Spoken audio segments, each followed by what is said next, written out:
STRR ಹಾಗೂ Chennai express way ಏನಿದೆ, ಇಲ್ಲಿ ಕೊಳತೂರು ಗ್ರಾಮದ ನಿವಾಸಿಗಳು ನೂರಾರು ಎಕರೆ ರಸ್ತೆಗೆ ಬಿಟ್ಟುಕೊಟ್ಟಿದ್ದಾರೆ ಮತ್ತು ಈ ಜಂಕ್ಷನ್ಗೆ ಸುಮಾರು ಗ್ರಾಮಗಳು ಇದೇ ಅವರಿಗೆ ದಾರಿ ಇದೆ. ಇದ್ರ ಮೂಲಕನೇ ಬಂದು ಹೊಸಕೋಟೆಗಾಗಲಿ ಈ ಕಡೆ ಬೆಂಗಳೂರಿಗಾಗಲಿ ಕೋಲಾರಕ್ಕಾಗಲಿ ಹೋಗುವಂಥ ಒಂದು ರಸ್ತೆ ಇದೆ. ಭಾಳ ಮುಖ್ಯವಾಗಿರ್ತಕ್ಕಂಥ ರಸ್ತೆ. ಇಲ್ಲಿ ನಮ್ಮ ಸ್ಥಳೀಯರ ಅಭಿಪ್ರಾಯ, ನಮಗೆ ನೇರವಾಗಿ ಕೊಳತೂರು ಕ್ರಾಸ್ ಅಂದರೆ ಆಗಲಿಂದ ಕೂಡ ಒಂದು ಖ್ಯಾತಿಯನ್ನು ಗಳಿಸ್ಕೊಂಡಿರುವಂಥ ಒಂದು ಇದಾಗಿದೆ. ನಾವು ಜಮೀನನ್ನು ಕಳ್ಕೊಂಡಿರೋ ರೈತರಿದ್ದೀವಿ. ನಮಗೆ ಅನುಕೂಲ ಆಗುವ ನಿಟ್ಟಿನಲ್ಲಿ ನಮಗೆ ರಾಷ್ಟ್ರೀಯ ಹೆದ್ದಾರಿಗೆ ಒಂದು ಫ್ಲೈಓವರ್ ಮೂಲಕ ಆದರೂ ಕೊಡಿ, ಅಥವಾ ನಮಗೆ ಅಂಡರ್ ಪಾಸ್ ಆದರೂ ಮಾಡಿಕೊಡಿ. ಆದರೆ ಅಗಲವಾಗಿ ಮಾಡಿಕೊಡಿ. 10 ಅಡಿ ಒಂದು ಲೇನ್ ಆಗೋದಿಲ್ಲ, 20 ಅಡಿ ಮಾಡ್ಕೊಡ್ತೀನಿ ಅಂತ ಅವ್ರು ಹೇಳ್ತಾ ಇದ್ದಾರೆ. 2 ಲೇನು ಅದನ್ನು ಸ್ವಲ್ಪ ದೊಡ್ಡದಾಗಿ ಮಾಡಿಕೊಡಿ ಅಂತ ಹೇಳ್ತಾ ಇದ್ದಾರೆ. ಇದರ ನಿಮಿತ್ತ ನಾನು ನಮ್ಮ ಸ್ಥಳೀಯ ನಾಯಕರು, ಮಾಜಿ ಸಚಿವರು, ವಿಧಾನ ಪರಿಷತ್ನ ಸದಸ್ಯರು MTV ನಾಗರಾಜನವರು ನಾವೆಲ್ಲ ಸೇರಿ ಈಗ ನಮ್ಮ NHAIನ ಯಾರು CGM ಇದ್ದಾರೆ ಅವರು ಈ ಶುಕ್ರವಾರ ಬರ್ತಾ ಇದ್ದಾರೆ. ಅವರು ಮತ್ತು RO ಮತ್ತು ಇಲ್ಲಿನ ಸಂಬಂಧಪಟ್ಟಂಥ PDO ಅವ್ರು ಬಂದು ಇಲ್ಲಿ ನೋಡ್ಕೊಂಡು ಹೋಗಿದ್ದಾರೆ. ನಾವೆಲ್ಲ ಸೇರಿ ಒಂದು ಸಭೆಯನ್ನು ಮಾಡಿ ಅವ್ರಿಗೆ ತಾಂತ್ರಿಕವಾಗಿ ಇದನ್ನು ರಸ್ತೆಯನ್ನು ರೂಪಿಸುವಂಥ ಕೆಲಸ ಮಾಡಿ ತಕ್ಷಣ ಈ ಒಂದು ಕೆಲಸ ಮುಗಿಬೇಕು, ಅಲ್ಲಿವರೆಗೂ ಸ್ವಲ್ಪ ತಡ ಮಾಡಬೇಕು ಅಂತ ಹೇಳಿದ್ದೇವೆ. ಇದೇ ಶುಕ್ರವಾರಕ್ಕೆ ಆ ಸಭೆಯನ್ನು ಆಯೋಜನೆ ಮಾಡಿ ರೈತರ ಅಪೇಕ್ಷೆ ಮಾಡ್ದಂಗೆ ಮೊದಲನೇದು ಸುರಕ್ಷತೆ.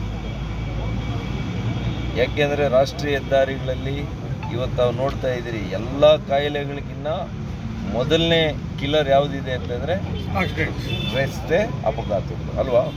ಈ ಅಪಘಾತಗಳು ತಪ್ಪಿಸ್ಬೇಕು, ಅದರಲ್ಲಿ ಇಂಥ ಒಂದು ಮುಖ್ಯವಾದ ರಸ್ತೆಗಳಲ್ಲಿ ಅದು ಮನಸ್ಸಿನಲ್ಲಿ ಇಟ್ಕೊಂಡು. ಎರಡನೇದು ನಮ್ಮ ಜನರಿಗೆ ಅನುಕೂಲತೆ, ಯಾವ ರೀತಿ ಅನುಕೂಲ, ಯಾವ ರಸ್ತೆ ಯಾವ ರೀತಿ ಮಾಡಿದರೆ ಅನುಕೂಲ ಹೆಚ್ಚು ಆಗ್ತದೆ ಅಂತೇಳಿ ಇವೆರಡರನ್ನ ಇಟ್ಕೊಂಡು. ಮೂರನೇದು financial feasibility, technical feasibility, financial feasibility, ತಾಂತ್ರಿಕ ಮತ್ತು ಹಣಕಾಸಿನ ಯಾವ ರೀತಿ ವ್ಯವಸ್ಥೆ. ಇವು 4 ಅಂಶಗಳನ್ನು ಇಟ್ಕೊಂಡು ನಾವು ಅವತ್ತು ಚರ್ಚೆ ಮಾಡಿ ಅಂತಿಮವಾಗಿ ಯಾವ ರೀತಿಯಲ್ಲಿ ಈ ರಸ್ತೆಯನ್ನು ಅಭಿವೃದ್ಧಿಪಡಿಸ್ತೀವಿ ಅಂತ ಸಾರ್ವಜನಿಕರಿಗೆ ತಿಳಿಸುವಂಥ ಕೆಲಸ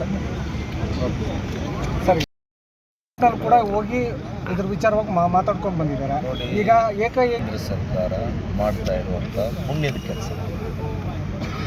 ಯಾವ ರಸ್ತೆಗಳು ಕನಸು ಮನಸ್ಸಿನಲ್ಲೂ ನಾವು ಎಣಿಸಿರಲಿಲ್ಲ ಅಂಥ ರಸ್ತೆಗಳು ಸಾಕಾರ ಆಗಿದೆ, ನಮ್ಮ ಕಣ್ಮುಂದೆ ಇದೆ, ನಾವೆಲ್ಲ ಕೂಡ ಉಪಯೋಗ ಮಾಡ್ತೇವೆ.